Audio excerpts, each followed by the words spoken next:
Of debate still about this particular thorny topic that popped up with Prince Harry's best-selling book, Spare. Oh, come on, admit it. I bet you've had a quick look at it, haven't you? Well, you popped in a bookstore.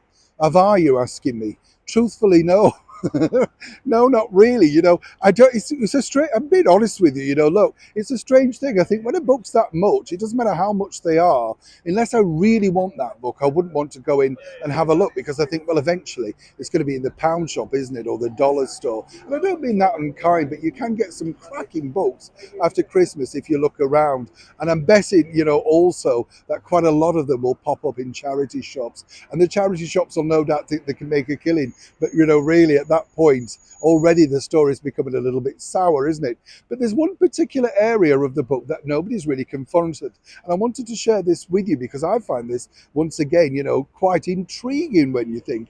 As you know, Harry at the back of the book put a lengthy list of people that he wished to thank. It went on forever. The usual standards in there: Sir Elton John, the Obamas, that sort of thing. Clearly, though, he hasn't read up on that particular PR. Seemingly, the Obamas are keeping a well-distanced heel away from Harry and Meghan, knowing exactly what they felt about our late and wonderful monarch, Queen Elizabeth II, and a good friendship that they still endure to this day with King Charles and Camilla. There's no chance that they're going to mess that up.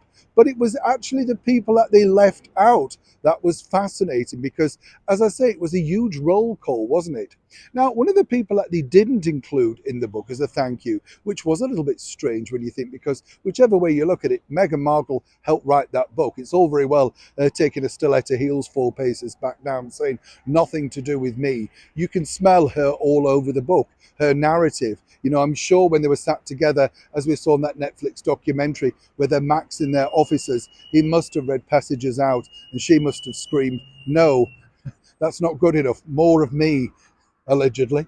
But what's interesting here is that he didn't include, of course, their good chum, Ellen DeGeneres. Now, as I've told you before, in Hollywood, when you're out, you're out. And then let's not forget two other amazing superstars, well, one at least, that attended their wedding way back in 2018. That's right, the celebrated actor, Hollywood international star, George Clooney. But apparently, according to that good source, this is because Meghan will be focusing on those people herself as they're more her friends. Strange to think then, isn't it? Because when we reached out to George Clooney, they said, well, no, they weren't particularly stunned that they weren't included in the book. And this could be the reason why.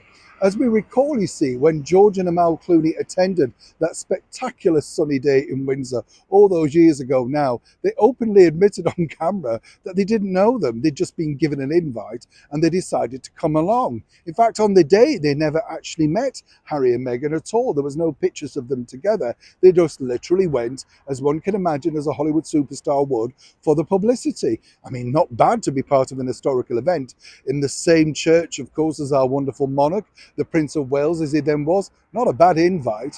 But according to that source, Meghan will be taking those particular people in hand during her own book. And that's the reason they're saying why, the stalwarts, those so good friends. And let's not forget, Ellen DeGeneres spoke about how she spent Halloween with Harry and Meghan and met Archie. So there must have been some friendship there.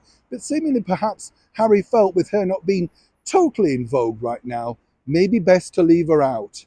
Whichever way, it's a murky world in the world of celebrity, and only Harry and Meghan are finding now the hard way who's in and who's out. But back to George, seemingly he was never in anyway. Neil Sean in the very heart of London.